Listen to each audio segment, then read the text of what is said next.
వెల్లుల్లి చికెన్ చేయడానికి ప్రిపరేషన్ మొదలుపెట్టానండి. వెల్లుల్లిపాయలు దోరగా వేయించి దాంట్లోకి బాగా ఎక్కువ గుప్పడి కరివేపాకు వేసానండి. ఒక 2 kgs చికెన్ తీసుకుని దాన్ని చక్కగా నీట్గా క్లీన్ చేసి పెట్టుకున్నా. ఇక దానిలోకి ఉల్లిపాయలు, పచ్చిమిరపకాయలు, కొత్తిమీర రెడీ చేసి పెట్టుకున్నా. ఇక ఇవి దోరగా వేగిన తర్వాత ఇది అల్లం వెల్లుల్లిపాయ పేస్ట్ అండి.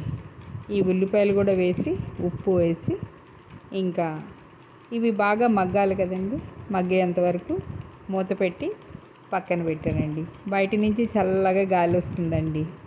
అబ్బా, వేసవికాలం చల్లగా వాతావరణం ఉందని బయటకు వచ్చి ఆ విండోలోంచి చూస్తూ ఉన్నాను. వాళ్ళ అపార్ట్మెంట్లోంచి, ఇది రాజమండ్రి అండి, చల్లగా గాలి వస్తుంది కొబ్బరి చెట్లతో.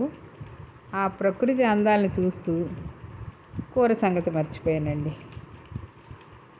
ఇక ఇక్కడే నిలబడాలనిపించింది కొంతసేపు. చల్లగా గాలి వేస్తుంది కదా, ఆ చుట్టూ చూస్తూ. ఆ లొకేషన్ చాలా బాగుంటుంది.